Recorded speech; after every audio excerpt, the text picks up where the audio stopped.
Hi everyone, thanks so much for tuning into our channel. So today I'm going to be making waffles, and I make these waffles out of almond flour, which has become a staple in my house. I make it on the weekend and then we freeze it, and then everybody can just take it out of the freezer, pop it in the toaster, and they're good to go for the day. And the best thing is you don't get a carb crash while you're in school or at work, because almond flour is very different from like enriched flour or whole wheat flour. So stay tuned for my almond flour waffle recipe. So these are all the ingredients I'll be using to make the waffles, but I forgot to add the Himalayan pink salt as well. So I'm adding 2 cups of almond flour, 1 tablespoon of baking powder, a half a teaspoon of salt, a half a teaspoon of xanthan gum. Because almond flour is gluten-free, you need a binder to hold the batter together, and that's why we're using xanthan gum. I got mine at the bulk barn. 4 tablespoons of oil, and I'm using avocado oil here, but you can use the oil of your choice. A dash of cinnamon.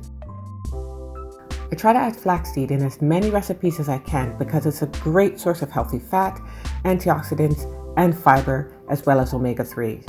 So I've added half a tablespoon of flaxseed meal here. 6 eggs.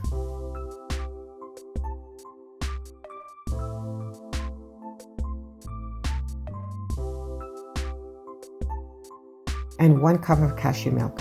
Now you can use whatever milk you like, and you may need to add a little bit more of the milk depending on the consistency that you get. If you find that you do need more than 1 cup, just add 1/4 cup at a time. So I'm putting my waffle machine on medium heat. And then I'm brushing on some butter to make sure that the waffles don't stick.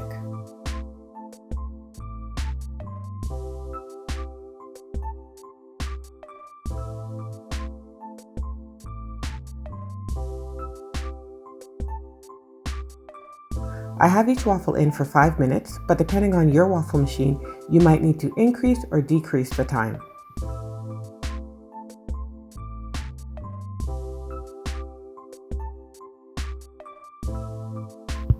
So this batter made 4 full waffles and 1 that's about 3/4 of the size of the rest. So this will make 9 servings for us.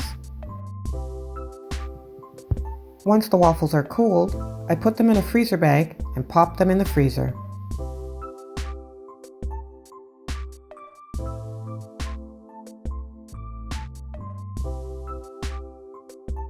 The kids will use maple syrup on these waffles, but I prefer blueberries.